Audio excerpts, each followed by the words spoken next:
They say that the walls of old houses know how to remember. If that's true, then my grandmother's century-old farmhouse on the edge of town remembered only two things: the warmth of her hands and 8 years of my absolute daily loneliness. When my grandmother was diagnosed with progressive dementia, my family vanished so quickly it was as if her illness were contagious. My mother suddenly became far too busy at her prestigious consulting job.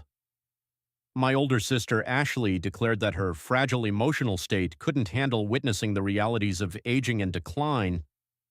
My father simply and silently wrote minimal checks for medication that barely covered a third of the actual costs. All 8 years of care fell squarely on my shoulders. I was 20 when I moved in with her. While my peers went to parties and Ashley climbed the corporate ladder and bought designer handbags, my schedule consisted of medication charts, changing bed linens, and endless paperwork with tax services. I worked through the night sitting in the kitchen under the flicker of an old lamp. My fingers would freeze because the house's heating system constantly broke down and there was no money to repair it. Every single cent I managed to earn from freelancing went toward ensuring my grandmother had a dignified life. My family remembered us twice a year, at Easter and Christmas. They would arrive in their expensive cars, squeamishly wipe their shoes on the doormat, take a few selfies with beloved grandma for social media, and leave 2 hours later, leaving behind nothing but the heavy scent of expensive perfume and a box of cheap chocolates. "Simone, you are wasting your life," my mother would tell me every time, looking at my tired eyes and simple clothes. "You could find a real job instead of sitting here as a maid. Grandma doesn't even know who is in front of her anyway." But Grandma did know.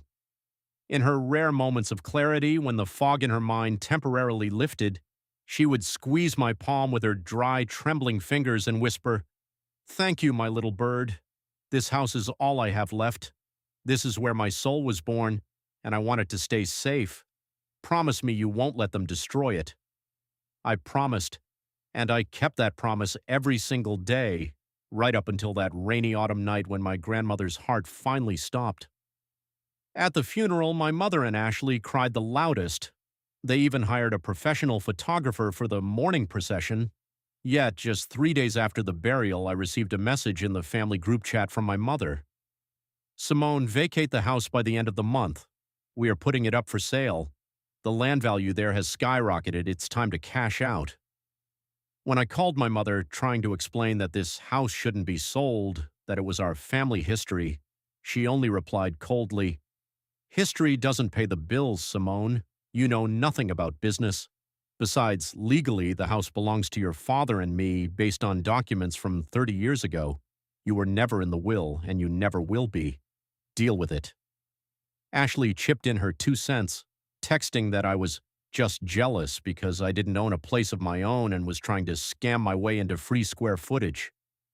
I didn't answer them then. I rented a tiny apartment on the outskirts of town, packed my few modest belongings, and left. They thought I was broken. They thought I had accepted my role as the poor, unsuccessful relative. But they forgot one tiny detail. Over those 8 years of managing my grandmother's care and her finances, I had learned to work with legal documents better than any lawyer at their firm. And I knew something they hadn't even bothered to check. The house came with a massive hidden debt from unpaid land taxes and old loans that my father had recklessly taken out, using the property as collateral back in the 90s. A debt that grew every single day, turning the house into a financial ticking time bomb. I closed my laptop, took a sip of my coffee, which tasted salty from my tears, and for the first time in a very long time, I smiled. A game had begun, and my family wouldn't find out about it until Christmas dinner. For the next 2 months, my family went to work trying to sell the farmhouse, completely oblivious to the shadow I was casting over their plans. Every couple of days, Ashley would post a stylized photo on Instagram outside the house, captioned, "Saying goodbye to childhood memories, but so excited for the luxury development replacing it. #real estate, #new beginnings." They had already hired an aggressive corporate developer who wanted to tear the farmhouse down and build a complex of modern townhomes. The developer offered them a premium price, but there was a catch. The sale was contingent on a clean title transfer. The buyer's legal team needed to verify that the property was entirely free of liens, disputes, and hidden debts. My mother and father thought this was a mere formality. They didn't even bother hiring an independent auditor. They just instructed their regular corporate lawyer to sign off on whatever the developer requested. They were so blinded by the flashing lights of a massive payout that they never dug into the history of the land. But I did. Using a portion of the inheritance my grandmother had secretly stashed away in a small private trust fund established long before her dementia took hold, a trust fund she had explicitly left to me with strict instructions to use only when the time was right. I didn't buy a car or a flashy apartment. Instead, I established a private anonymous limited liability company, LLC, registered under the name Evergreen Holdings. Next, I paid a visit to the small regional bank that held the secondary mortgage my father had taken out in 1998. The debt had been sold and bundled multiple times over the decades, buried deep within a portfolio of non-performing toxic assets. To the bank, it was just a deadline item they assumed they would never recover. I walked into the meeting with a certified check. "We are willing to buy out the entire toxic debt package associated with this specific parcel of land," I told the loan officer, speaking through the corporate attorney I had hired to represent Evergreen Holdings. "We will pay 40 cents on the dollar, cash, right now, on the condition that the full collection rights and the primary lien on the property are transferred to our entity immediately." To a bank looking to clear its books before the end of the fiscal quarter, it was an easy win. Within 48 hours, the paperwork was signed. Evergreen Holdings officially owned the primary lien on my grandmother's farmhouse. My father's old debt was now my debt, but I wasn't done. The unpaid municipal land taxes had accumulated astronomical penalties over 25 years because my father had used a loophole to defer them, assuming he could settle it later. I quietly approached the county tax collector's office. As the primary lien holder via my LLC, I legally paid off the outstanding back taxes in full, effectively stepping into the shoes of the county. By early December, the trap was perfectly set. Legally, my parents still had their names on the original deed from 30 years ago. They still believed they were the rightful owners selling to a billionaire developer. But financially and structurally, Evergreen Holdings held an ironclad foreclosure right over the entire property. If the debt wasn't settled in full by the designated deadline, which I had legally accelerated due to default clauses in the original contract, the property would automatically revert to the lien holder. And the deadline I chose for their final payment notice to be delivered? December 24th. On December 23rd, the developer's legal team discovered the massive newly active lien held by Evergreen Holdings. They panicked, freezing the escrow account and informing my father that the sale was completely halted until the lien was cleared. My father, assuming it was a clerical error or a minor glitch, kept the news from my mother, thinking he could resolve it right after the holidays. They had no idea that the entity blocking their multi-million-dollar dream was sitting alone in a small apartment, ironing a simple green dress for Christmas dinner. The dining room at my parents' house was suffocatingly perfect. A massive spruce tree stood in the corner, dripping with expensive crystal ornaments that caught the warm light of the chandelier. The long mahogany table was laden with roasted meats, fine china, and silver that gleamed under the soft glow. I arrived precisely at 7, wearing a simple dark green dress. As I walked in, the contrast between us couldn't have been sharper. My mother was draped in a crimson silk blouse, her neck adorned with a new diamond pendant. Ashley sat opposite her, wearing a tailored designer dress, her Porsche keys carelessly tossed onto the tablecloth right next to her wine glass.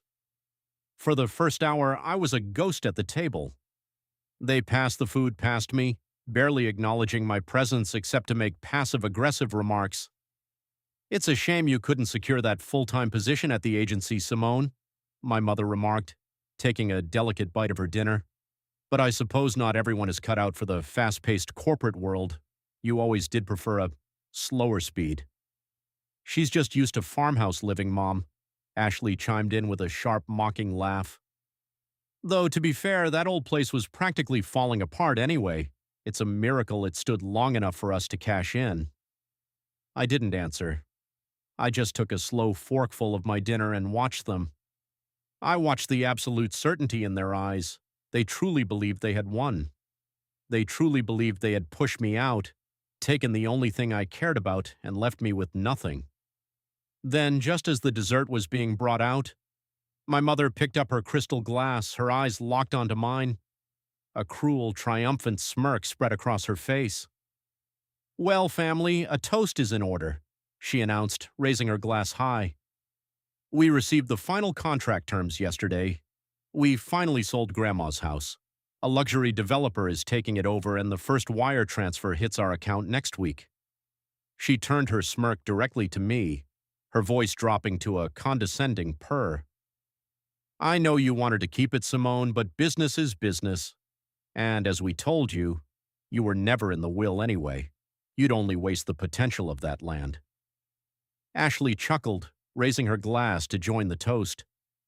My father looked down at his plate, a slight flicker of unease crossing his face, no doubt remembering the frantic call from the developer's lawyers about a mysterious lien, a call he still thought he could handle privately. The table waited for me to crumble. They expected tears. They expected an angry outburst, a dramatic plea, or at least a quiet, defeated exit from the room. Instead, I reached down beside my chair and pulled a thick, unmarked manila envelope from my bag. I placed it calmly on the mahogany table, sliding it right past the crystal glasses and the scattered silverware until it rested perfectly between my mother and father. I reached for my own glass, took a slow, deliberate sip of the red wine, and looked my mother dead in the eyes. "You're right, Mom. Business is business," I said softly, my voice cutting through the festive music playing in the background. "Which is why you should probably read the final foreclosure notice inside that envelope. Because you didn't sell Grandma's house to a developer. You just defaulted on a 25-year-old toxic debt portfolio, and I bought the deed back 2 weeks ago." The smirk on my mother's face instantly froze. The silence that followed was absolute, heavy, and deafening. My father's hand shook as he reached for the envelope. He pulled out the 3 crisp official documents, his eyes darting wildly across the legal stamps and the bold black lettering at the top, "Notice of Accelerated Default and Deed Transfer." "What is this nonsense?" my mother snapped, though her voice lacked its earlier venom. She leaned over his shoulder, her eyes scanning the pages. "Simone, what kind of sick joke is this? We own that house." "You own the title," I corrected, leaning back in my chair, completely at peace. "But Dad used the property as collateral for a secondary mortgage back in 1998. He deferred the municipal land taxes for over 2 decades using corporate loopholes, letting the penalties compound. You never checked the title history because you were too busy spending the developer's projected payout." Ashley's face turned pale. She grabbed the papers from our father's hands. "This is impossible. The lien is held by an entity called Evergreen Holdings. What does that have to do with you?" "I am the sole owner of Evergreen Holdings," I said, looking directly at my sister. "I used the private trust fund Grandma legally set up for me years ago. The one you didn't know about because, as you so loudly reminded me, I was the only one managing her affairs. I bought the entire debt package from the bank. I paid off the back taxes in full. As the primary lien holder, I executed the default acceleration clause 3 days ago when your developer tried to clear the title." "Richard, tell her she's lying," my mother hissed, slamming her hand on the table, turning to my father. "Tell her our lawyers will throw this out." But my father couldn't look her in the eyes. He stared blankly at the table, his face completely drained of color. "She's not lying, Eleanor," he whispered, his voice cracking. "The developer's legal team called me yesterday. They found a massive encumbrance on the title. They froze the escrow account. I thought it was an administrative error. I didn't know it was her." "The sale is dead," I continued, my voice steady and quiet. "The developer has already officially pulled out of the contract due to a clouded title, and because the acceleration period has expired, the farmhouse doesn't belong to the bank, the county, or you. As of 9 a.m. yesterday morning, the deed officially transferred to my LLC." The silence returned, but this time it was suffocating. My mother looked at me as if she were seeing me for the very first time. The expensive crystal ornaments, the silver, the designer dresses, everything in the room suddenly felt incredibly fragile, like cheap props in a play that had just ended. You ruined everything, Ashley whispered, her eyes welling with angry tears as she clutched her Porsche keys so tightly her knuckles turned white. That money was supposed to fund our new firm. How could you do this to your own family? Family? I asked, a faint, cold smile touching my lips. For 8 years, I begged for help. I begged for someone to take a single weekend shift so I could sleep. I begged for help to fix the heating so Grandma wouldn't freeze in the winter. You told me memory doesn't pay the bills. You told me I was wasting my life. I stood up from the table, smoothing down my simple green dress. I kept my promise to Grandma. Her house is safe and it will never be torn down. I'm giving you exactly 24 hours to notify your real estate agent to remove the listing. If I see anyone from your corporate team on my property after tomorrow, I will press charges for trespassing. I looked at my mother, whose mouth was still slightly open in frozen, silent shock. Merry Christmas, I said softly. I turned and walked out of the dining room, leaving behind the heavy silence of a table that had gone completely cold.